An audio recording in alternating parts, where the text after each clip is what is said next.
இன்று நான் இந்த இடத்தில் நிற்கின்றேன். வட்டுவாகல் பாலம். இது எங்களோட 2009 எங்களது 30 வருட கால ஈழ விடுதலை போராட்டம் முற்று பெற்ற ஒரு இடம்.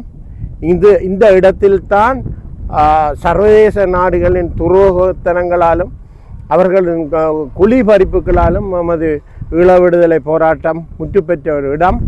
இந்த இடம் இன்று உருக்குலைக்கப்பட்டு கொண்டு வருகின்றது. அதுதான் எங்களுக்குரிய பிரச்சனை. இன்று வட்டுவாகல் பாலம் என்பது புதுப்பிக்க வேறொரு புதிய பாலம் ஒன்று தேவை என்பது 2009 யுத்த முடிவின் பின்னரே தீர்மானிக்கப்பட்ட ஒரு விடயம். அந்த 2010 பின்னர் வந்த 2015 கூட பாராளுமன்றத்தில் 1000 மில்லியன் இதற்காக ஒதுக்கப்பட்டு அனுமதிக்கப்பட்ட ஒரு விடயம். ஆனால் அந்த நேரம் அது அனுமதிக்கப்பட்ட பொழுது அந்த முல்லைத்தீவின் அந்த மூலை தொடக்கத்தில் இருந்து இந்த முடிவு காண எந்தவித சிதைவும் இந்த பாலத்துக்கு இல்லாமல் செய்வதாகத்தான் அந்த தீர்மானம் பாராளுமன்றத்தில் கொண்டு வரப்பட்டிருந்தது. ஆனால் இன்றைய நிகழ்வு இங்கே என்ன நடைபெறுகிறது என்பதை நீங்கள் பார்க்கலாம். இந்த பாலத்தின் தொடக்கம்தான் நாங்கள் எமது மக்கள் சரணடைந்து இல்லாமல் செய்யப்பட்ட இடம். தேசிய தலைவர் பிரபாகரன் அவர்கள் மகன் இந்த இடத்தில் வைத்துத்தான் உணவு வழங்கி சுட்டு கொல்லப்பட்ட இடம். நெஞ்சிலே சுடப்பட்டு கொல்லப்பட்ட இடம். இந்த இடம்தான் நடேசங்கள் காவல்துறை பொறுப்பாளர் அவருடன் சேர்ந்த அவரது குடும்பம், அவருடன் சேர்ந்த பெருந்தொகையான 152க்கும் மேற்பட்ட போராளிகள் எப்படி மரணித்தார்கள் என்று தெரியாமலே காணாமலாக்கப்பட்ட இடம். இந்த இடத்தில் தான் பாலகுமாரன் தன்னுடைய மகனை வைத்துக்கொண்டு அந்த ஆலமரத்துக்கு கீழே இருந்த ஒரு அடையாளம். இன்று அவர்கள் இருவரும் இல்லை. சிறுவனாக இருந்தும் அவரும் இல்லை, அவரது தகப்பனும் இன்று இல்லை, காணாமலாக்கப்பட்ட இடம். அது மட்டுமல்ல, இந்த இடத்தில் தான் எமது மக்கள் தப்பி பிழைப்பதற்காக இந்த தண்ணியில் இறங்கி எதிர்த்தரப்பு இராணுவத்தின் சூடு வேண்டி இரத்த ரணகலமாகிய இடம். எனவே இந்த ஈழ விடுதலை போராட்டத்தில் இது ஒரு அடையாளம். இந்த அடையாளம் இன்று ரகசியமாக உருக்குலைக்கப்பட்டு கொண்டிருக்கின்றது. ராஜபக்ச காலத்தில் வெளிப்படையாக நமது போராளிகளை புதைத்த அவர்களது புனித இடங்கள் அனைத்தும் இடித்து நொறுக்கப்பட்டு இல்லாமல் செய்யப்பட்டது வெளிப்படையாக. இன்று இது ரகசியமாக நமது அடையாளங்கள் ஒட்டுமொத்தமாக இல்லாமல் செய்யப்பட்டு கொண்டிருக்கின்றது இந்த முல்லைத்தீவு மாவட்டத்தில். எனவே இதை பார்ப்பதற்கு எங்களது கட்சிகள் கூட இல்லை. தமிழரசு கட்சி இன்று ஒரு துரோக கூட்டத்தின் கையில் தான் சிக்கி இருக்கின்றது. இந்த விடயத்தில் முன்னிக்க முடியாத சுமந்திரன் அதுடன் சேர்ந்த சிவஞானம் அவர்களுக்கு அந்த கட்சியை வழி நடத்துவதற்கு என்ன தகுதி இருக்கின்றது? உடனடியாக அந்த கட்சியிலிருந்து இவர்கள் வெளியேறி தமிழரசு கட்சியை ஜன ரீதியில் இயங்க விட வேண்டும். எமது தமிழர்களுக்கான அடையாளம் காணப்பட்ட ஒரே ஒரு கட்சி தமிழரசு கட்சி. அந்த தமிழரசு கட்சியை உருக்குலைத்து விட்டு இன்று சகலதும் நடைபெற்று கொண்டிருக்கிறது. மிகவும் கனகச்சிதமாக நடைபெற்று கொண்டிருக்கின்றது.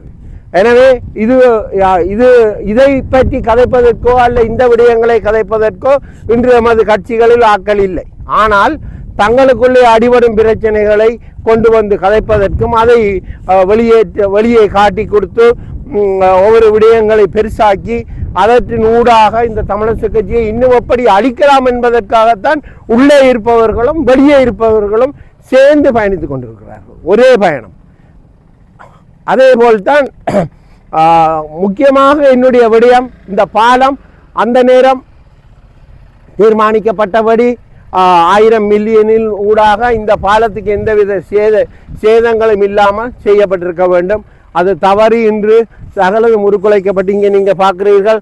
இதற்கான ஒரு பாதை போடப்பட்டிருக்கின்றது என்றால் இது ஒட்டுமொத்தமாக உடைக்கப் போகிறார்கள். ஆனால் ஆரம்ப காலத்தில் நான் கேட்டபொழுது இந்த பாலம் உடைக்கப்படாது. அதான் உண்மையான விடயம். இந்த பாலத்தை தற்காலிகமாக வைத்துக்கொண்டு இன்னொரு பாலத்தை போட்டிருக்க வேண்டும். அதான் நியாயம்.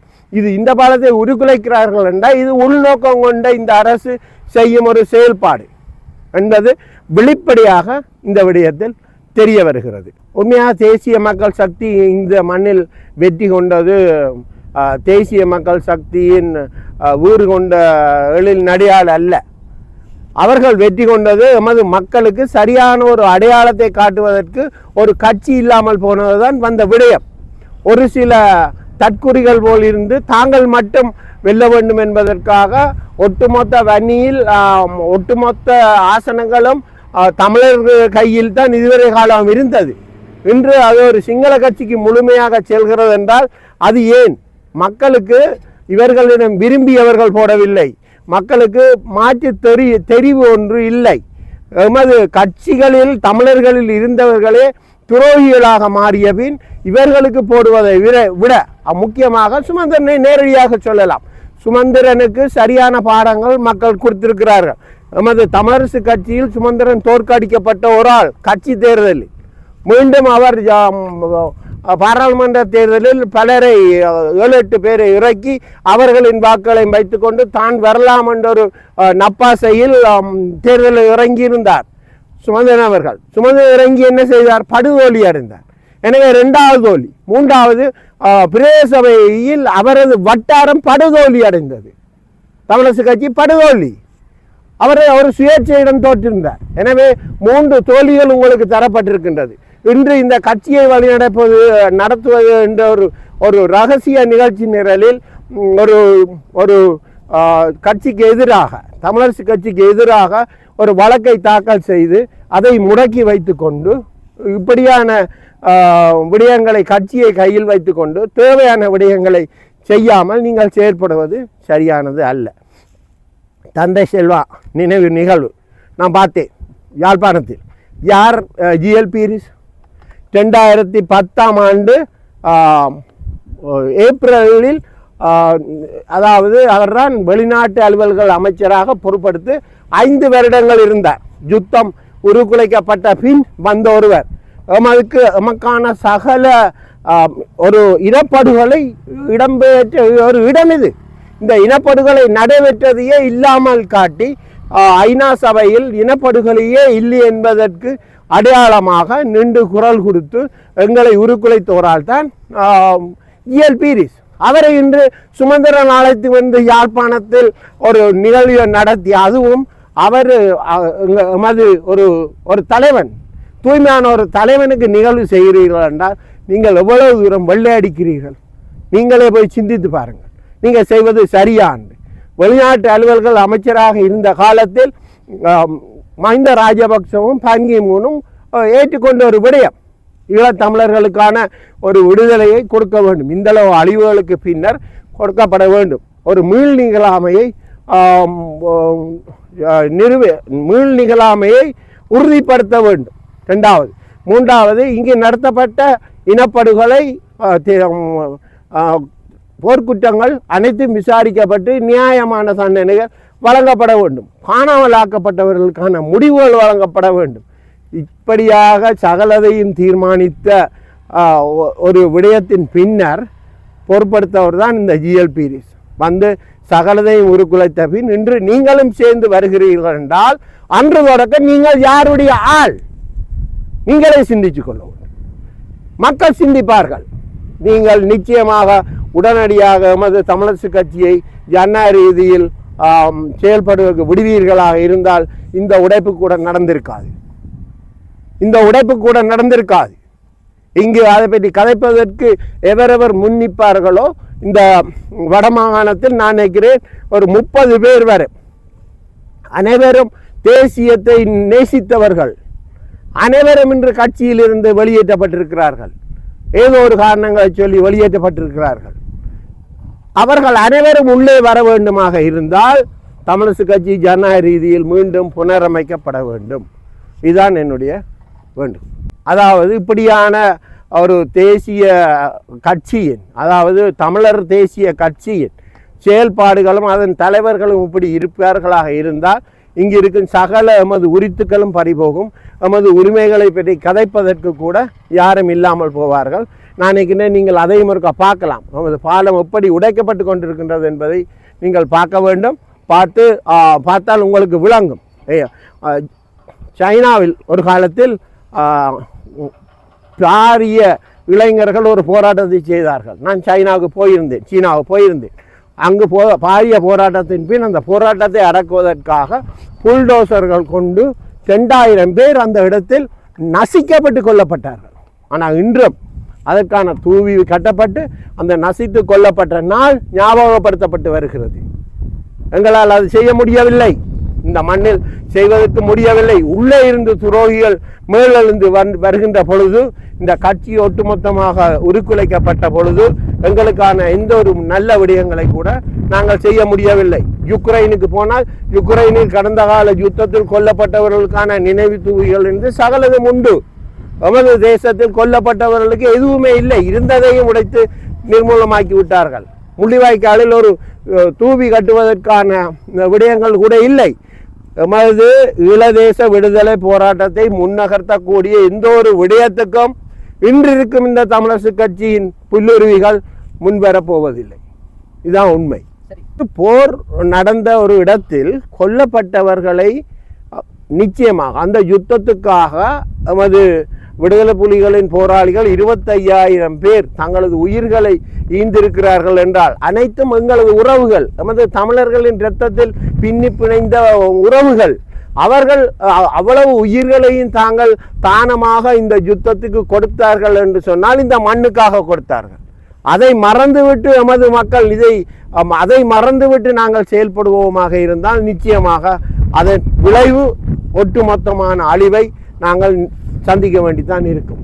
ஆனால் இன்று பாலஸ்தீனத்தை எடுத்துக்கொண்டால் கூட இவ்வளவு கொலைகள் நடந்தும் அவர்கள் அந்த மண்ணை விட்டு விலகாமல் அதுக்குள்ளேயே தான் இருக்கிறார்கள். நாம் சூழ்ச்சிகள் மூலம் அனுப்பப்பட்டு எங்களது போராட்டம் முடிவுக்கு கொண்டு வரப்பட்டிருக்கின்றது. நினைவு நிகழ்விலே அவரை கொண்டு வந்தது ஏற்க முடியாத ஒரு விடயம் என்று சொல்லியிருக்கிறோம். முற்றுமுழுதாக தமிழர் கட்சியினுடைய தவறு என்று குற்றம் சாட்டியிருந்தார். ஆனால் அந்த இடத்திலே தமிழ் ஜனநாயக தமிழ் தேசிய கூட்டணியைச் சேர்ந்த சுரேஷ் பிரேமச்சந்திரன், தர்மலிங்கம் சித்தார்த்தன் போன்றவர்களும் அந்த இடத்திலே கலந்து கொண்டிருந்தார்கள். அப்படி என்றால் அவர்கள் இதை ஏற்றுக்கொண்டிருக்கிறார்கள் தானே? நிச்சயமாக அப்படி அல்ல. இன்று சங்கு அணி என்று ஒரு இடையிலே ஒரு தேர்தல் நடைபெற்றது, சரிதானே? இவர்கள் இந்த கட்சிகள், அதாவது தமிழ் தேசிய கூட்டமைப்பில் இருந்து வெளியே இருந்து செயல்பட்டு கொண்டிருக்கும் பிளட், இபிஆர்எஃப் மற்றும் டெலோ உட்பட இந்த கட்சிகள் அனைத்தும் இன்று தங்களது சின்னத்துக்காக பின்னால் போகும் ஒரு குரூப்பாக மாறிவிட்டார்கள். அவர்களுக்கு தெரியும், எங்களால் போய் மக்களிடம் எதுவுமே சொல்வதற்கு இல்லை. எதை சொல்வது? நாம் தூள் வித்து வியாபாரம் செய்ததை சொல்வதா, கொலைகள் செய்து இங்கு வந்து நின்றதை சொல்வதா? எதை நாங்கள் சொல்வது? எதையுமே சொல்ல முடியாது. எனவே இவர்களுக்கு தேவை ஒரு சின்னம். ஆரம்பத்தில் வீட்டு சின்னத்துடன் நின்றால் மட்டும்தான் தங்களுக்கு ஆசனங்கள் கிடைக்கும் என்பதற்காக நின்றார்கள். கடைசியாக அந்த வீட்டு சின்னத்தில் நிற்க முடியாமல் போய்விட்ட பொழுது சகல பொது அமைப்புகளும் சேர்ந்து சங்கு என்ற ஒரு சின்னத்தை கொண்டு வந்து அறிமுகப்படுத்தி செய்தார்கள். சூழ்ச்சித்தனமாக அந்த சின்னத்தை வைத்துக்கொண்டு மீண்டும் ஒரு அரசியல் செய்யலாம் என்ற ஆசையில் இவர்கள் செயல்பட்டார்கள். அந்த ஆசையும் அவர்களுக்கு தவிடுபடியாகிய பின் இன்று மீண்டும் அதே வீட்டு சின்னத்தின் கீழ் எங்களுக்கு ஆசனங்கள் கிடைத்தால் போதும், இந்த தமிழ் மக்களின் விடுதலையோ, தமிழ் மக்களின் இந்த ஈழ விடுதலை போராட்டத்தில் நடைபெறும் இந்த அநியாயங்களை தட்டி கேட்பதோ இதுகளுக்கு முன்னிப்பதற்கு அவர்கள் வரவில்லை. அவர்களது எண்ணம் அது அல்ல என்பது உறுதியாக தெரிகிறது. அப்படி தெரியும் பொழுது அவர்கள் ஜிஎல்பிரிஸ் இல்லை, நீங்கள் படுகொலை செய்த நமது மக்களை படுகொலை செய்தவங்களை நேரடியாக கொண்டு நிப்பாட்டினாலும் அவர்கள் இந்த நிகழ்விலும் போய் நின்று தேநீர் குடிப்பார்கள். சரி, இன்னொருவராக எம்.ஏ. சுமந்தன் அவர்களை குற்றம் சுமத்துகிறீர்கள். அவர் தமிழ் தேசிய அரசியலிருந்து நீக்கப்பட வேண்டியவர்கள் என்றெல்லாம் உறுதியாக சொல்கிறீர்கள். ஆனால் அப்படியான ஒருவரை இந்த தமிழ் தேசிய கட்சிகளில் இருக்கின்றவர்களால் ஏன் நிறுத்த முடியவில்லை, அல்லது அரசியலிருந்து அவரை ஒதுக்காமல் இருப்பதற்கான காரணம் என்ன? அரசியலிருந்து ஒதுக்கி விட்டார்கள். அதுக்கு உங்களுக்கு 3 அடையாளங்கள் நான் சொல்லிவிட்டேன் ஏற்கனவே. முதலாவதாக எமது கட்சி நிகழ்வில் அவர் ஒதுக்கப்பட்டார்.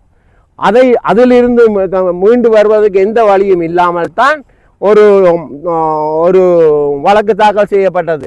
அவர் செய்யவில்லை, இன்னொருத்தர் செய்தார் என்று சொல்கிறார்கள். அந்த செய்த நபருக்கு வழக்கண்டால் என்னென்று தெரியாது, எப்படி வழக்கு தாக்கல் செய்வதென்று தெரியாது.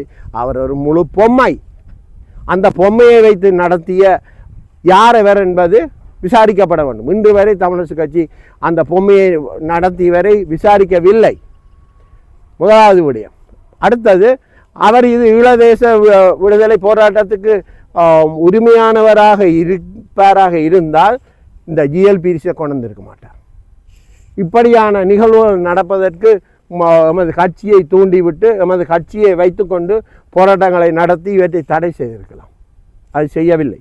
இன்னும் என்ன நடக்கின்றதோ இதுகள் ஒன்றும் நடக்காது. வழக்கு ஆடுவது என்பதை வைத்துக்கொண்டு இங்கே நாங்கள் எதுவுமே கதைக்க முடியாது.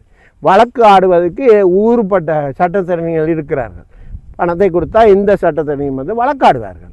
வழக்காடிவிட்டு அதை ஃபேஸ்புக்கில் போட்டுக்கொண்டு ஃபேஸ்புக்கில் ஒரு கொஞ்சம் நபர்களை தனக்கு சார்பாக வைத்துக்கொண்டு இந்த தமிழர் தேசிய அரசியலை நடத்தலாம் என்று நினைத்தால் அது அவர்களுக்கு பகல் கனகாக முடியும்.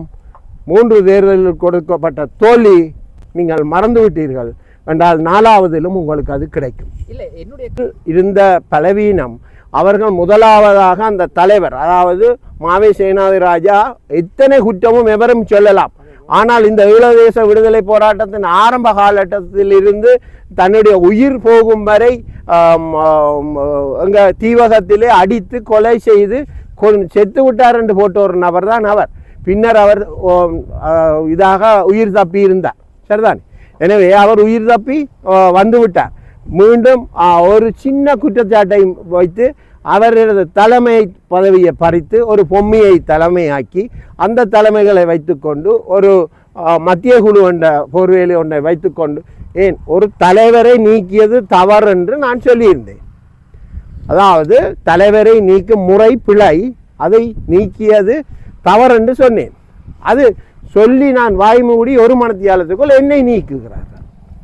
இங்கே உங்களுக்கு விளங்கவில்லையா? எது நியாயம், எது நியாயம் இல்லை ஒன்று. அப்படியான ஒரு தற்குறி கூட்டம் ஒன்றின் முன்னால் இந்த ஈழ தேசிய விடுதலை போராட்டம் தோற்கடிக்கப்பட போகின்றது அவர்களின் கையால்.